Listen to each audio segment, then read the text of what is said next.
Years ago, my brother stole my millionaire fiancée, the woman I was about to marry. Now, at our mother's funeral, he walked in with her, flashing his diamond ring, and said, "Poor you, still alone at 40. I got the woman, the money, and the mansion." I smiled, turned to him, and said, "Have you met my wife yet?" When I called her over, his face went pale because actually, my wife was. The funeral, and the ghosts of the past 8 years. That's how long it had been since I last saw my brother. Not since the day I walked into my penthouse and found him kissing my fiancée, my then fiancée, Alyssa.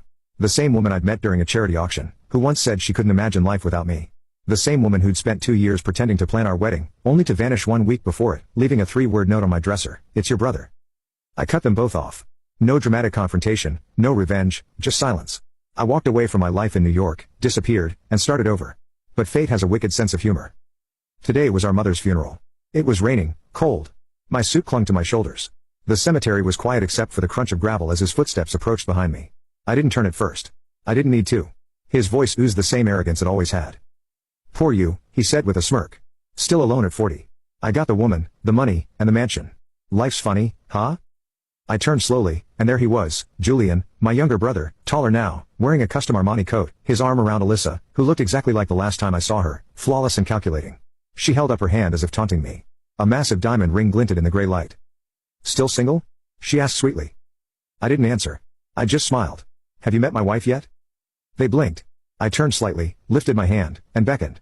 A graceful figure stepped out from the black SUV behind me, heels tapping softly on the gravel. When she reached my side, Julian's smirk vanished and his eyes widened.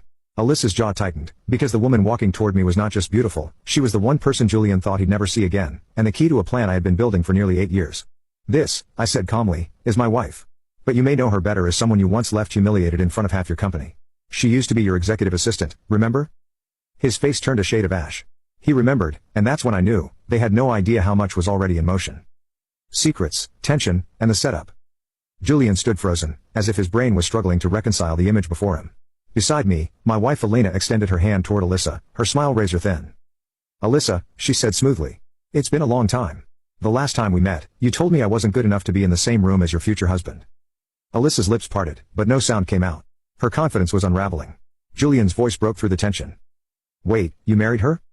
I smiled. "Oh, yes. I married the woman who worked behind the scenes while you two played king and queen. The one you berated in board meetings. The one you fired to make room for Alyssa's cousin. And she's now the CFO of a company you've been trying to invest in for 2 years." His jaw clenched. "That's not possible." Elena raised an eyebrow. "Oh, it's more than possible. It's poetic. They didn't know the half of it." Flashback, 8 years earlier. After Alyssa left, I disappeared. I moved across the country, cut ties, changed careers. My heart was in ruins. But I didn't let it harden, I let it focus. It was in Seattle that I met Elena. She was intelligent, humble, and had the kind of inner fire that couldn't be faked. She'd been working in corporate finance, underpaid, undervalued, and overlooked.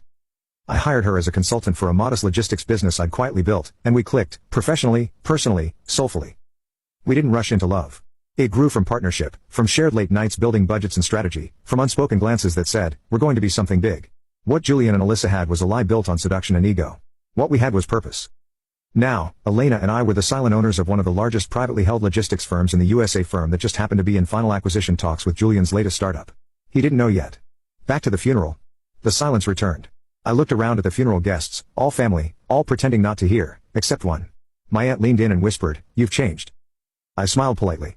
"No, I just finally started playing chess instead of checkers." Julian shifted uncomfortably. "So what? This is revenge?" "No," I said calmly. "This is justice, and I haven't even unwrapped the real gift yet." Alyssa blinked. "What does that mean?" I checked my watch. "It means you two should probably check your inboxes before the reception. The NDA you both signed years ago, the one you thought was buried? Let's just say it's about to make headlines." Elena touched my hand gently. "Shall we go?" she asked. I nodded. "Yes. Let's leave them to enjoy the storm." As we turned to leave, Julian frantically pulled out his phone. I didn't have to look back to know his world was already beginning to fall apart. The storm hits. As Elena and I walked toward our car, the chill of the funeral morning gave way to something warmer, satisfaction. We didn't say much. We didn't need to. Back at the hotel, I opened my laptop. Elena pulled out a bottle of wine. Not for celebration, but for ceremony. This was a moment 8 years in the making. I logged into the private server. Operation Comeuppance, live with a single keystroke. I triggered the release of 2 key documents to the media and several regulatory authorities, a detailed timeline of Julian's financial fraud, hidden under shell companies he used to funnel investor money into luxury assets, including the mansion he had just shown off at the funeral. And a clip from a private conversation recorded by his own company's smartboard system, where he and Alyssa discussed insider trading related to a biotech merger she had access to through a former employer. Both were damning. Both were real. And both were legally obtained, thanks to the NDAs they smugly signed all those years ago, when they used Elena's position to quietly embezzle and manipulate quarterly forecasts. That's the part Julian never understood. Elena wasn't just smart, she was patient, and I had become her scalpel. Hours later, Julian's voice was a shriek through the phone when he called me. "You bastard. What the hell did you do?